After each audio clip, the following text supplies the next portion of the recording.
Arka masih terduduk lesu di muka ruang ICU, tempat di mana Rio terbaring. Tak lama kemudian, Amanda pun mendekat ke arahnya. Arka menoleh pada istrinya itu, dengan tatapan yang seolah ingin segera disambut. Ia sudah tidak tahan pada semua ketakutan yang bersarang di dalam hatinya. Maka Amanda pun merengkuh suaminya itu dengan pelukan. Arka memeluk Amanda, degup jantungnya masih tak teratur hingga detik ini. Tubuhnya seakan tak memiliki tenaga lagi. Amanda berusaha menenangkan suaminya itu, diusapnya punggung Arka dan diberikannya pemuda itu kecupan hangat di kening. Perasaan cemas di hati Arka pun sedikit berkurang. Sabar ya, Kak. Rio pasti akan baik-baik aja, ujar Amanda sambil masih mengusap punggung Arka. Dia satu-satunya sahabat yang aku percaya, men. Dia orang baik. Suara Arka setengah terisak. Iya, aku tahu, kita berdoa aja ya, supaya Rio bisa segera melewati masa kritisnya. Arka mengangguk dan mempererat pelukannya, ia tak ingin bicara apa-apa lagi. Yang ia butuhkan saat ini adalah sandaran, dan Amanda adalah sandaran terbaiknya. Men, aku balik ke rumah sakit ya, ujar Arka seusai mengantar Amanda ke depan penthouse. Iya, tapi jangan lupa makan dan istirahat ya. Rio juga pasti nggak mau kalau kamu kenapa-kenapa. Arka mengangguk. Tadi keluarga Intan sudah kamu temui? Tanya Arka. Udah, Kak. Dan biaya perawatannya udah aku urus. Ditambah orang yang nabrak dia, juga mau ikut bertanggung jawab. Ya udah, nanti aku akan update terus kabarnya Intan. Aku akan kasih tahu ke kamu, maafin aku ya malam ini nggak bisa nemenin kamu lagi. Iya, Kak. Nggak apa-apa kok, yang penting tetap jaga kesehatan ya. Arka mengangguk, Amanda keluar dari mobil. Tak lama kemudian, Arka pun meninggalkan tempat itu. Arka menjaga Rio semalaman, ia pun selalu memantau keadaan Intan. Rio sendiri terbilang stabil, tak ada laporan buruk ataupun kondisinya menurun malam itu. Sementara Intan, tak banyak kemajuan. Keadaannya masih tetap mengkhawatirkan. 2 hari kemudian, Arka baru saja hendak kembali ke rumah, ketika sebuah telepon dari manajemen Peace Production mengabarkan bahwa telah terjadi sebuah masalah yang menyangkut kelangsungan karir Arka. Arka yang seharusnya kini menemui istrinya itu, terpaksa harus mendatangi kantor dan mendengar penjelasan dari pihak manajemen. Kak, ini ada foto lo lagi gendong cewek ke rumah sakit. Di sini tertera bahwa cewek ini bernama Liana Amelia, korban pemerkosaan beramai-ramai yang didalangi oleh Elo. Arka terkejut mendengar pernyataan tersebut, tubuhnya seperti dihantam sebuah batu besar. Mbak, kalau emang gue terlibat, ngapain gue masih di sini, santai-santai aja, nggak kabur?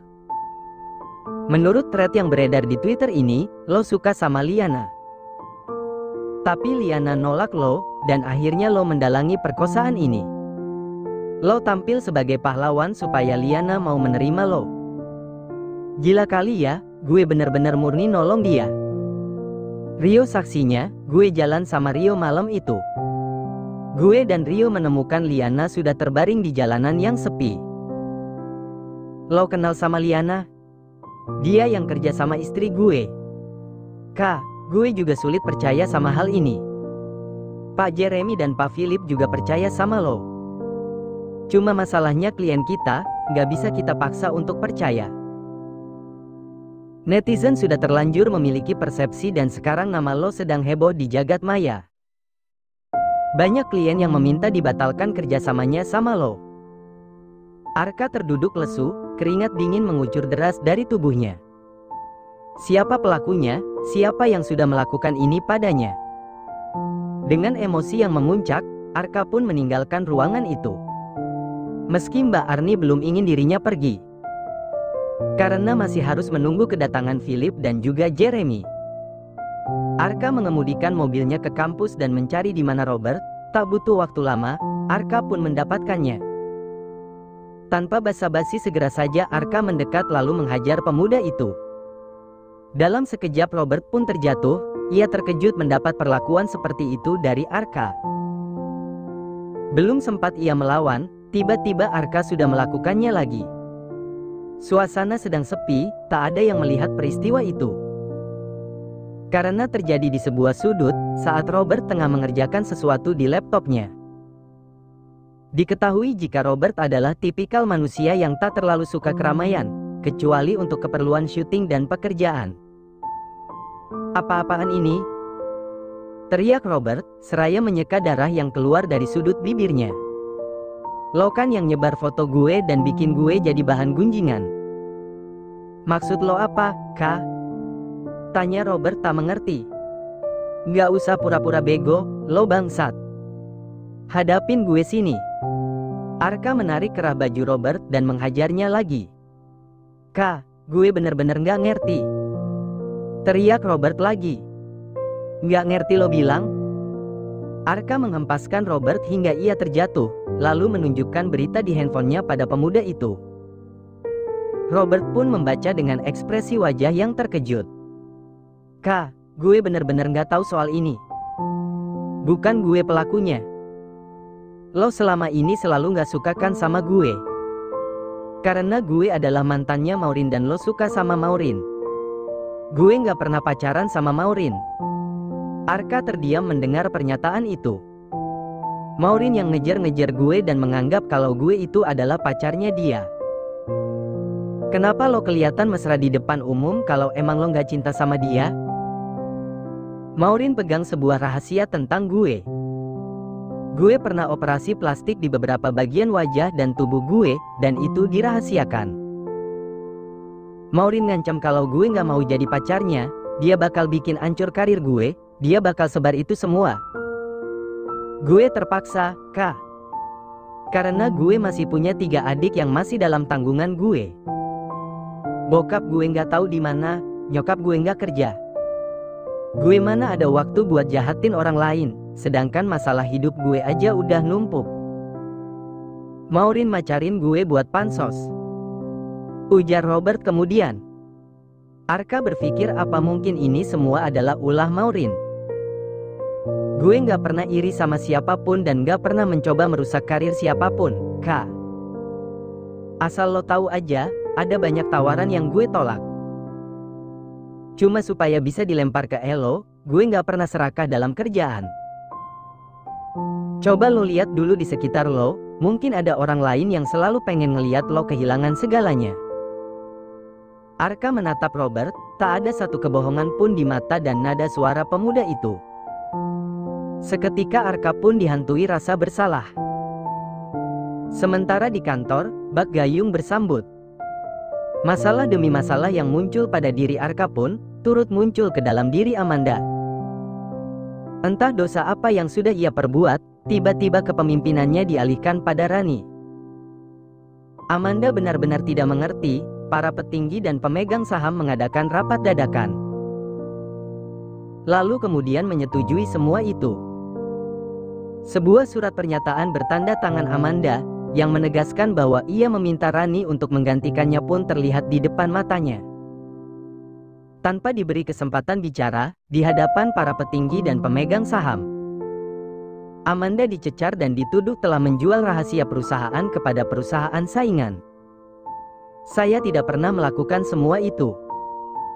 Amanda membela diri di hadapan beberapa pasang mata, yang tengah mengintimidasi dirinya. "Tapi semua bukti mengarah pada kamu, Amanda." Salah satu pemegang saham, membeberkan bukti-bukti di hadapan Amanda. Bahwa ada beberapa transaksi penjualan tidak wajar, berikut sebuah email yang berisi rahasia perusahaan. Hal tersebut harusnya hanya diketahui oleh Amanda dan juga jajaran petinggi. Email tersebut terkirim ke alamat email kompetitor mereka, dikirim melalui email pribadi Amanda sendiri. "Walaupun kamu yang berperan penting dalam berdirinya perusahaan ini, Amanda, tetapi perusahaan ini dikendalikan bersama. Para pemegang saham juga berhak bersuara, jika kepemimpinan kamu di sini tidak sesuai dengan apa yang seharusnya kamu jalankan.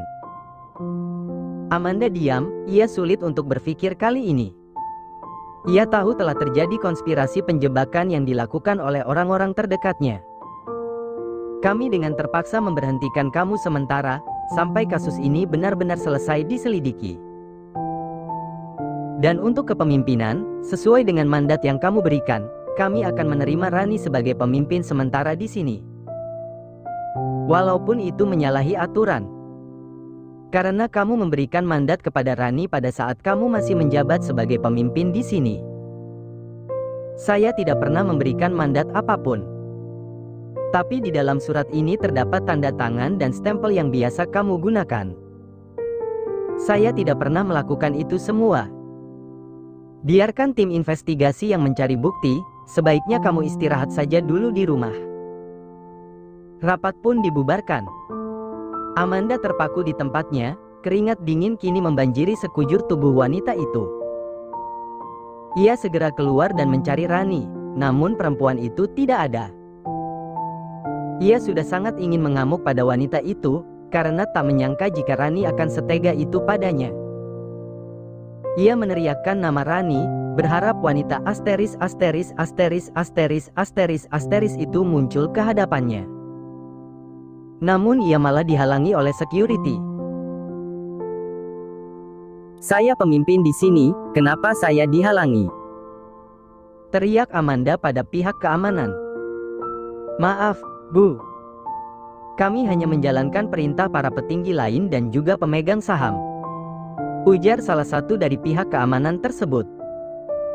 Amanda ditarik lalu diarahkan ke jalan pulang oleh Satya dan juga Denny. Para karyawan lain tak bisa berbuat apa-apa, sampai detik ini mereka masih tidak percaya pada apa yang diperbuat oleh Amanda. Semua ini sangat terdengar seperti sebuah rekayasa. Namun para karyawan itu pun tak bisa berbuat banyak. Mereka hanyalah karyawan yang bekerja di bawah kepemimpinan kepala divisi masing-masing. Masalah Amanda dan jajaran petinggi serta pemegang saham adalah bukan urusan mereka, meski sangat ingin mereka membantu. Amanda akhirnya pulang dengan kekesalan yang benar-benar memuncak. Masalah pun kian bertambah rumit, ketika orang tua Arka didatangi banyak wartawan serta admin akun lambe-lambean. Untuk menanyakan perihal gosip yang menyebar tentang sang anak. Ayah dan ibu Arka syok mendengar pernyataan tersebut. Untung saja ada geng Bu Mawar yang mengusir para wartawan itu, agar mereka segera pergi. Meskipun Bu Mawar Endegang adalah tukang gosip, tetapi melihat lingkungan mereka yang ricuh oleh orang datangan, apalagi sampai mengganggu ketertiban umum, maka itu sudah menjadi tugas mereka untuk mendamaikan situasi. Bu, Arka nggak seperti itu, Bu. Ibu percaya sama Arka, Arka anak ibu. Diam kamu, ibu sudah tidak percaya lagi setelah banyak rentetan kebohongan yang kamu lakukan selama ini. Ibunya berujar ketika Arka sengaja datang untuk menjelaskan duduk permasalahannya. Namun sang ibu tampaknya tidak terima, ia lebih percaya pada apa yang kini beredar di sosial media. Ibu sengaja menutupi hubunganmu dengan Liana di depan Amanda. Semata untuk menyelamatkan kamu di mata istri kamu. Sekarang kamu hancurkan diri kamu sendiri dengan semua kejahatan kamu. Bu, Arka sama Liana itu nggak ada hubungan apa-apa. Ibu aja yang salah mengira selama ini. Sudah, cukup. Sekarang mendingan kamu pergi dari rumah ibu, sebelum wartawan itu datang lagi. Ibu sudah cukup malu, Arka. Jangan tambahi beban ibu lagi. Tapi, Bu. Cukup Arka, pergi sana. Arka melangkah gontai dari rumah ibunya. Ia berpapasan dengan sang ayah tiri. Ayah tirinya itu pun hanya diam dan tampak kecewa. Sedang Rianti sendiri memilih untuk tidak bertemu muka dengan sepupunya tersebut. Arka benar-benar hancur saat ini. Belum lagi orang-orang manajemen yang tak henti-henti menelpon ke nomornya, semua menambah runyam suasana. Amanda kembali ke penthouse, ia menerima sebuah link berita dari salah seorang karyawannya. Ketika diklik, berita tersebut menyajikan gosip terbaru tentang suaminya yang dituding menjadi dalang perkosaan terhadap Liana. Hampir saja Amanda jatuh pingsan, Ia kini terduduk lesu di lantai kamarnya. Arka pulang ke penthouse dan mengetuk pintu kamar. "Aku nggak mau lihat muka kamu, Kak," ujar Amanda dari dalam. "Kamu menjijikkan, aku benci sama kamu." Air mata Amanda mulai mengalir.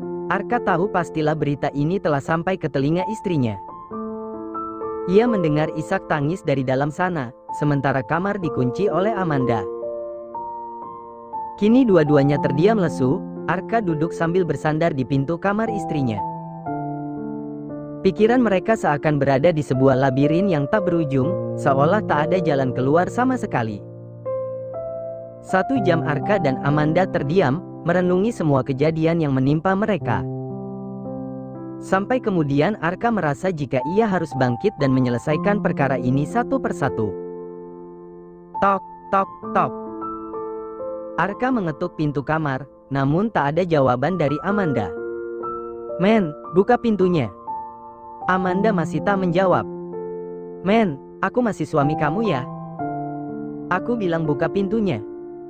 Amanda pun membuka pintu tersebut. Kini ia dan Arka saling berhadapan satu sama lain. Namun Amanda lalu membuang pandangannya. "Lihat mata aku," ujar Arka dengan nada tegas dan sedikit mengandung emosi. Amanda tak melakukannya. Ia masih membuang pandangan ke arah lain. "Lihat mata aku, Amanda." Suara Arka terdengar meninggi, membuat Amanda pun akhirnya menatap mata suaminya itu. "Apa kamu ngelihat kebohongan di mata aku?" tanya Arka kemudian. Amanda diam. "Jawab aku, Amanda." Amanda menggeleng lalu menundukkan pandangan. Air matanya kini mengalir. "Terus kenapa kamu gak bisa percaya? Kenapa kamu gak bisa percaya sama aku?" Arka berusaha mengambil nafas di tengah emosi dan kesedihannya yang memuncak. "Men, semua orang di luar sedang menghujat aku, bahkan ibu aku pun gak percaya sama aku. Aku gak punya siapa-siapa lagi, men. Cuma kamu orang yang harapkan bisa percaya sama aku. Aku." Amanda secara serta-merta memeluk Arka, sebelum suaminya itu bahkan sempat melanjutkan kata-kata. Amanda menangis, begitu pula dengan Arka. Keduanya kini terisak, masalah yang datang seakan menyerang secara bertubi-tubi ke hidup mereka. "Jadi, sekarang kamu dinonaktifkan?" tanya Arka yang baru saja mengetahui perihal yang menimpa istrinya. Mereka kini duduk di atas tempat tidur. Amanda mengangguk perlahan. "Aku juga baru dapat berita dari manajemen, kalau beberapa kontrak kerjaku dibatalkan," ujar Arka seraya menunduk. "Apa yang terjadi sama Liana, Kak?" tanya Amanda kemudian. "Kenapa disembunyikan dari aku?" lanjutnya lagi. Arka pun menceritakan kronologi kejadiannya, bagaimana malam itu ia dan Rio bertemu dengan Liana, yang saat itu baru saja menjadi korban pemerkosaan. "Aku sengaja merahasiakan hal tersebut, karena takut kamu jadi kepikiran, men. Kamu lagi hamil, aku gak mau kamu khawatir berlebihan. Karena itu bisa mempengaruhi perkembangan bayi-bayi kita. Jadi Liana waktu itu masuk rumah sakit barengan aku." Arka mengangguk. "Aku dan Rio mengurusnya dengan baik, bahkan kami membantu polisi menemukan pelakunya. Sekarang semua pelaku sudah tertangkap. Itu yang aku dengar dari Rio sebelum dia kecelakaan. Sekarang kuncinya ada pada Liana dan Rio, Kak. Cuma mereka berdua yang bisa membersihkan nama kamu. Kamu udah coba bicara sama Liana?" Arka menggeleng. "Aku udah nggak kepikiran apa-apa lagi, men. Karir aku udah nggak bisa diselamatkan lagi. Rio sekarang koma, mana bisa dia bersuara? Masih ada Liana, Kak. Kita akan cari dia." Arka mengangguk lalu kembali memeluk istrinya itu. Plaak. Sebuah tamparan mendarat di pipi Rani. Amanda terus menamparkan wanita itu tanpa ampun. Arka membiarkan saja istrinya melampiaskan kekesalan. Ia hanya sekedar mengawasi agar Amanda tak terjatuh atau apapun itu yang bisa membahayakan bayi mereka. Beberapa saat yang lalu Amanda meminta ditemani ke rumah Rani. Dasar perempuan asteris asteris asteris asteris asteris asteris lo, Ran. Nggak tahu diri. Rani hendak membalas, namun Amanda keburu menamparkan wanita itu kembali. Hingga Rani terjerembab jatuh ke kursi. Plaak. Nggak tahu terima kasih lo, bangsat. Plaak. Gue udah nolongin lo dari kita umur belasan tahun, Ran. Kenapa lo lakuin ini semua ke gue? Kali ini Rani berdiri dan tertawa menyeringai. Meski wajahnya sudah lebam dan sudut bibirnya mengeluarkan darah. Lo tanya kenapa? Kenapa gue ngelakuin ini semua? Lo beneran gak tahu, hah? Rani berteriak di muka Amanda. Perhatikan muka gue baik-baik, Amanda. Perhatikan baik-baik. Rani kini berada sangat dekat dari wajah Amanda. Perhatikan, gue mirip siapa? Gue mirip siapa? Amanda mundur beberapa langkah, ia masih menatap Rani dengan tatapan yang tak percaya. Elo. Iya, lo pikir kenapa setiap kali kita ngumpul dimanapun? Saat masih sekolah dulu, ada banyak orang yang bilang kalau kita mirip. Amanda mengingat sebuah kejadian, saat itu ia dan teman-temannya tengah berjalan-jalan di pusat perbelanjaan. Ada seorang SPG yang melihat dirinya dan juga Rani. Kalian berdua sekilas mirip ya, tapi cantikan yang ini. Ujar SPG tersebut menyebut Amanda. Kali lain anak-anak di sekolah mereka mulai berceloteh, ketika Amanda dan Rani beserta teman-temannya yang lain melintas. Nyadar nggak sih lo kalau Rani sama Amanda itu agak mirip? Tapi cantikan Amanda. Iya jauh cantikan Amanda, tapi mereka sekilas mirip. Amanda mengingat kejadian itu dengan jantung yang berdegup kencang. Gimana? Udah tahu? Ran. Amanda masih tak percaya, tubuhnya kini gemetar. 32 tahun yang lalu, di malam sebelum bokap lo yang bejat itu menikahi nyokap lo. Dia memperkosa nyokap gue, yang saat itu baru pertama kerja sebagai cleaning service di perusahaan bapak lo yang bajingan itu. Hah? Amanda mundur beberapa langkah, sementara Arka yang mendengar hal tersebut pun tak kalah syoknya. Nyokap gue saat itu berusia 18 tahun, masih perawan dan dia punya pacar. Setelah bokap lo yang bejat itu memperkosanya, nyokap gue hamil.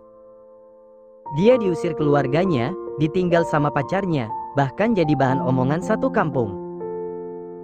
Lo tahu kan di negara kita, setiap ada kasus pemerkosaan dan korbannya berusaha speak up. Yang dihujat malah korbannya, dibilang gak bisa jaga diri, pakai baju terbuka dan lain-lain. Gak ada satupun yang nyalahin pelaku brengsek malah dibela. Nyokap gue berusaha keras menghidupi gue sendirian, sampai akhirnya dia ketemu sama bokap tiri gue yang mau nerima keadaan dia. Tapi ketika gue SD, bokap tiri gue meninggal. Ya tapi kenapa lo bales sama gue, itu bukan salah gue. Salahnya adalah, lo hidup enak, bergelimang harta. Sementara gue dan nyokap gue, enggak. Nyokap gue juga menderita, Ran. Tapi dia menderita dalam rumah mewah, dalam mobil mentereng, dengan dompet yang selalu terisi tebal. Sementara nyokap gue menderita kena debu jalanan. Sampai nyokap gue ngamen buat biaya periksa kandungan dan persalinan, karena bokap lo yang bajingan itu menolak bertanggung jawab. Dia malah nyuruh orang buat bunuh nyokap gue. Dan orang yang dibayar untuk membunuh nyokap gue itu, akhirnya menikahi nyokap gue. Air mata Amanda kini mengalir, begitu pula dengan Rani. Namun Rani penuh dengan kebencian menatap saudaranya itu. Lo hidup bahagia, apapun yang lo minta dipenuhi oleh bokap lo. Dia bajingan ke orang lain tapi nggak sama lo, dia jelas sayang sama lo. Gue selalu lihat gimana cara bokap lo yang bajingan itu memperlakukan lo. Walau lo benci sama dia. Ran, gue sayang sama lo. Gue juga sayang sama lo, men. Tapi kebencian gue terhadap lo juga sudah menggakar bertahun-tahun. Gue selalu iri, lo bisa dapetin apa yang lo mau. Sementara gue selalu dikasih sisa, kalau ada barang lo yang mau lo buang, gue yang minta. Saking gue sama nyokap gue dulu susah. Semua orang mengeluh-elukan lo karena lo pintar, cantik, berprestasi. Sedangkan gue harus hidup di bawah bayang-bayang lo. Lo juga beruntung dapat laki-laki yang sayang sama lo. Sedangkan gue dicampakkan begitu aja, setelah dia bunuh anak dalam kandungan gue.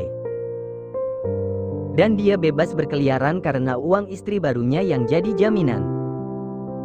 Sekarang walaupun perusahaan lo, gue pimpin sementara. Dalam waktu yang sementara ini, gue akan cari cara supaya apa yang pernah lo miliki, jadi milik gue. Udah terlalu lama lo bahagia di atas penderitaan gue.